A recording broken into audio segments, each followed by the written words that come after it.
Assalamualaikum warahmatullahi wabarakatuh. Om Swastiastu, Namo Buddhaya, Salam Kebajikan, Salam Sejahtera bagi kita semua. Terima kasih telah mengklik video pembelajaran ini. Nama saya Leiva Ayu Luxianto dari Strategi Operasi Kelas E. Selamat datang di Learning by Kita. Di video ini kita akan belajar bersama-sama mengenai dua materi, yaitu yang pertama, Product and Service Development, dan yang kedua, The Process of Operation Strategy, Formulation, and Implementation.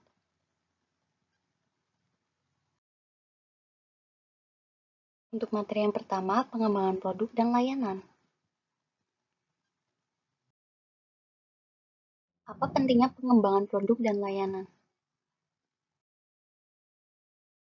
Nah, bisa kita lihat bahwa pada gambar tersebut menunjukkan bahwa pengembangan produk dan layanan dipengaruhi oleh sumber daya operasi dan persyaratan pasar.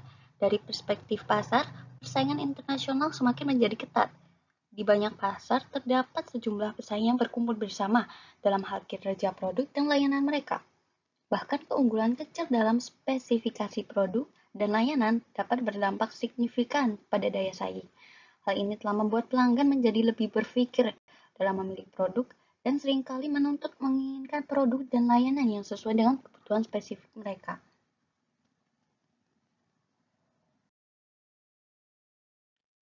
Pengembangan produk dan layanan sebagai sebuah proses. Pengembangan produk dan layanan memiliki 4 tahap, yaitu yang pertama, analisis strategi operasi.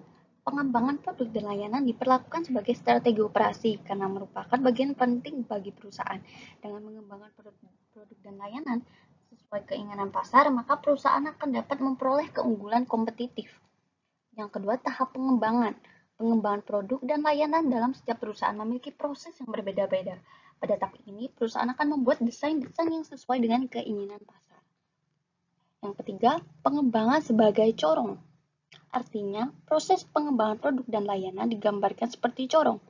Mulut corong yang lebar diartikan bahwa banyak desain alternatif produk dan layanan yang dapat ditampung. Di dalam corong tersebut, digambarkan terdapat sebuah filter yang akan mengevaluasi desain alternatif yang memiliki kriteria untuk berhasil masuk ke pasar, sehingga hanya ada satu desain yang akan terpilih. Dan yang terakhir, pengembangan simultan. Proses pengembangan dikatakan sebagai pendekatan sekuensial yang merupakan bentuk khas dari pengembangan produk dan layanan. Pendekatan ini memiliki masalah dalam pelaksanaannya karena memakan banyak waktu dan biaya. Tetapi pada pendekatan ini, tahap selanjutnya dapat dimulai apabila tahap sebelumnya belum selesai, sehingga ada pekerjaan simultan atau dikerjakan bersamaan pada tahapan.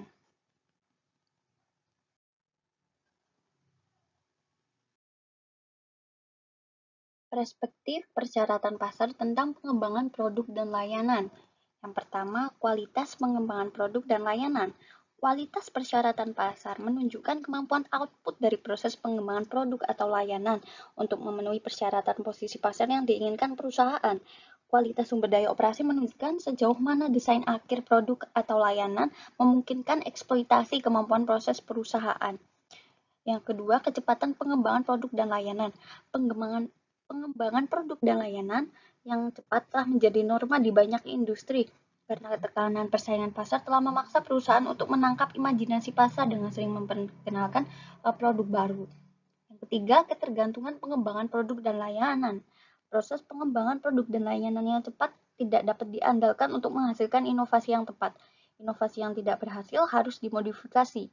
Hal ini menimbulkan keterlambatan jadwal dan memperpanjang waktu pengembangan, sehingga keinginan pasar dapat berubah selama proses pengembangan. Yang keempat, fleksibilitas pengembangan produk dan layanan. Fleksibilitas dalam pengembangan produk dan layanan baru biasanya diartikan sebagai kemampuan proses pengembangan untuk mengatasi perubahan eksternal ataupun internal. Semakin tinggi biaya memodifikasi produk atau layanan sebagai respon terhadap perubahan, maka akan semakin fleksibilitas pengembangannya. Dan yang terakhir, biaya pengembangan produk dan layanan. Biaya pengembangan produk dan layanan dibagi menjadi 3 kategori, yaitu biaya pembelian input untuk proses, biaya menyediakan tenaga kerja dalam proses, dan biaya overhead umum lainnya untuk menjalankan proses. Kita masuk ke bab 2 atau materi 2, Proses strategi operasi, perumusan, dan implementasi. Merumuskan strategi operasi. Perumusan strategi operasi adalah proses efektif untuk mengartikulasikan berbagai tujuan dan keputusan dalam membentuk sebuah strategi. Langkah-langkah merumuskan strategi operasi yaitu yang pertama, menyelaraskan tujuan organisasi secara menyeluruh seperti merancang sebuah strategi bisnis. Dan yang kedua, menggunakan hasil dari strategi bisnis tersebut dalam menentukan posisi pasar serta strategi operasi. Dan yang terakhir, melakukan sebuah evaluasi bisnis, bisa dalam bentuk review pelanggan atau membandingkan tingkat kinerja perusahaan dengan pesaing. Nah, merumuskan strategi operasi pada dasarnya adalah tentang cara menyelaraskan rencana, kegiatan, dan tujuan dari perusahaan. Nah, analisis yang dibutuhkan untuk formulasi. Yang pertama, menganalisis kebutuhan pasar. Menganalisis kebutuhan pasar dilakukan untuk mengeksplorasi berbagai persyaratan pasar yang kemudian akan dinilai oleh para praktisi. Yang kedua, menganalisis kemampuan sumber daya operasional. Analisis SWOT atau Strength, Weakness, Opportunities, and Threat merupakan alat manajemen strategi yang diterapkan secara luas yang menjadi titik awal yang baik untuk menganalisis sumber daya operasi. Mekanisme ini secara eksplisit menghubungkan faktor internal, yaitu kekuatan dan kelemahan, dan faktor eksternal, yaitu peluang dan ancaman. Meskipun analisis SWOT sangat sulit untuk dimasukkan ke dalam proses perencanaan yang efektif, bagian kekuatan dan kelemahan dari SWOT sangat berguna. Dan yang terakhir, memahami kemampuan inti. Dengan memahami kemampuan inti operasi yang dimiliki, maka perusahaan akan paham bagaimana cara strategi operasi dapat dipertahankan secara berkala. Implementasi strategi operasi. Implementasi strategi operasi adalah cara strategi dioperasionalkan atau dijalankan. Implementasi merupakan bagian penting dari strategi operasi, meskipun implementasi berada di akhir proses strategi operasi. Nah, aspek kunci untuk mengatasi penolakan terhadap perubahan dalam mengimplementasikan strategi adalah dengan menyertakan orang-orang yang akan menerima perubahan dalam proses dan meyakinkan mereka yang tidak yakin bahwa perubahan dalam implementasian akan menjadi dampak positif bagi perusahaan.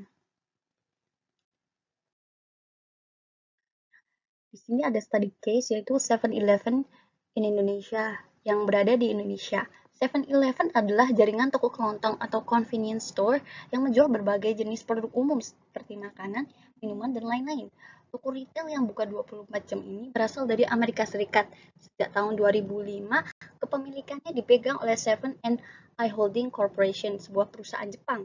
Produk yang dijual di 7-Eleven berbeda-beda tergantung negaranya. Di berbagai negara tersedia layanan seperti pembayaran tagihan serta penjualan makanan khas daerah. Di Indonesia, 7-Eleven dikelola oleh PT Modern Putra Indonesia, yaitu anak perusahaan PT Modern International yang merupakan distributor Fujifilm di Indonesia. 7-Eleven pertama kali membuka cabangnya di Jakarta pada tahun 2009. Produk andalan 7-Eleven adalah Slurpee, sejenis minuman es, dan Big Gulp, minuman soft drink berukuran besar. 7-Eleven ini memiliki banyak strategi yang ingin dibidik di Indonesia. Beberapa dari strateginya yaitu yang pertama, mengembangkan format gerai baru untuk gerai yang telah beroperasi dengan cara mengimplementasikan program-program baru dari makanan dan minuman segar. Yang kedua, fokus membangun fasilitas infrastruktur gudang dan pabrik makanan yang dapat menunjang keberadaan dan pengembangan gerai 7-Eleven. Ketiga, mengembangkan training center dan fasilitas lainnya yang mendukung rekrut karyawan serta pelatihan karyawan secara berkala. Dan yang terakhir, melakukan pemasaran yang intensif melalui berbagai kegiatan promosi untuk meningkatkan sejumlah gerai 7-Eleven di Indonesia. Hingga tahun 2017, 7-Eleven hanya pernah membuka cabang-cabangnya sebanyak 30 gerai di Jakarta saja. Pemerintah Indonesia terus mengawasi toko kelontong ini agar tidak berubah menjadi minimarket. Karena menurut undang-undang kepemilikan waralaba, minimarket harus dari pihak lokal. Jadi 7-Eleven ini tidak bisa membuka gerai di berbagai lokasi di luar Jakarta karena Indonesia memiliki regulasi tentang kepemilikan asing atas waralaba asing. Walaupun 7-Eleven telah sukses beroperasi di berbagai negara, akan tetapi seluruh gerai 7-Eleven di Indonesia ditutup pada tanggal 30 Juni 2017. Penutupan tersebut telah diumumkan oleh PT Modern International Tbk 8 hari sebelumnya.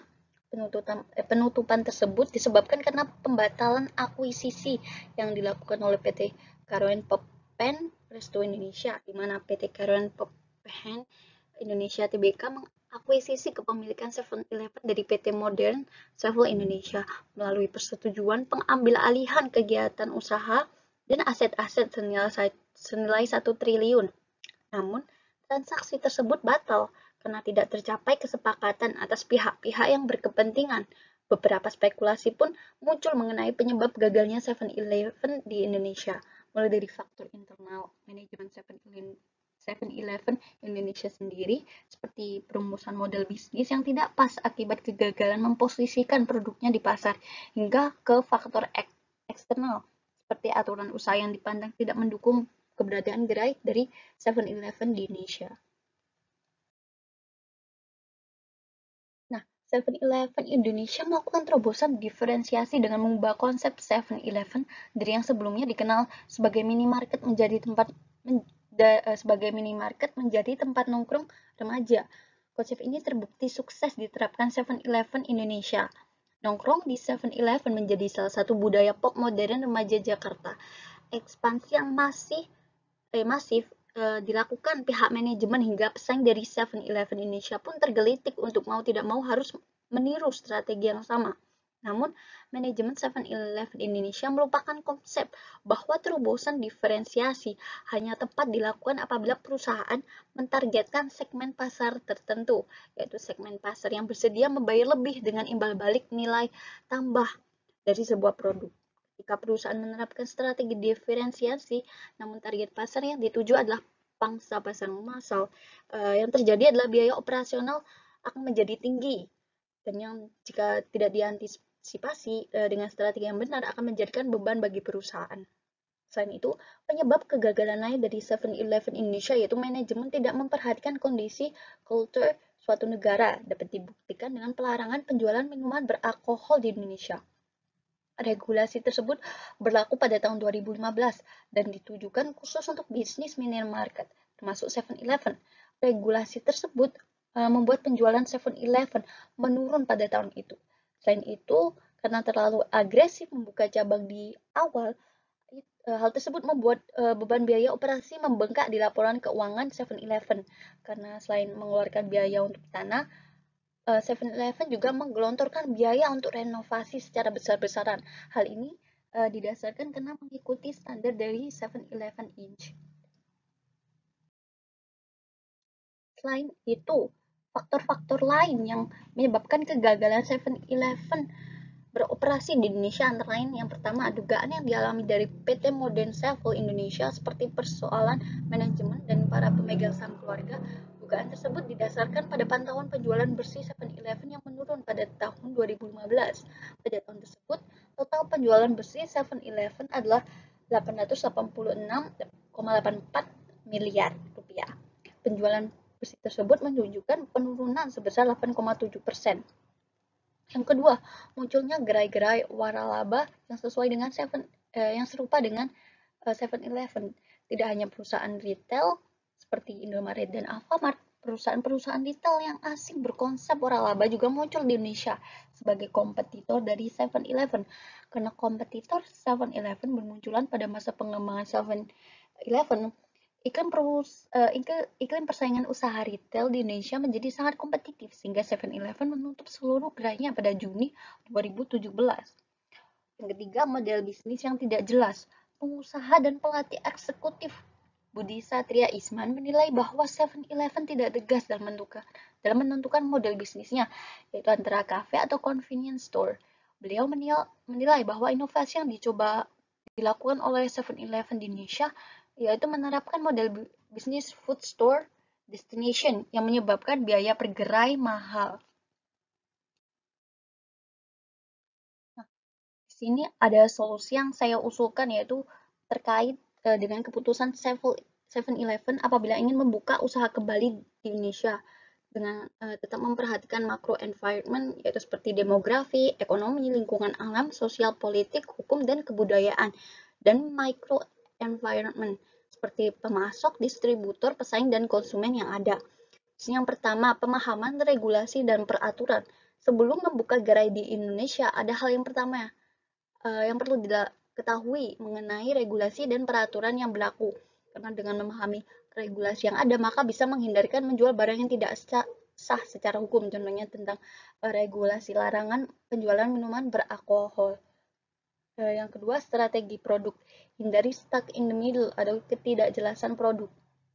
Kejadian ini dialami oleh 7-Eleven yang terkesan ingin menghadirkan layanan premium, tapi mereka tidak bisa.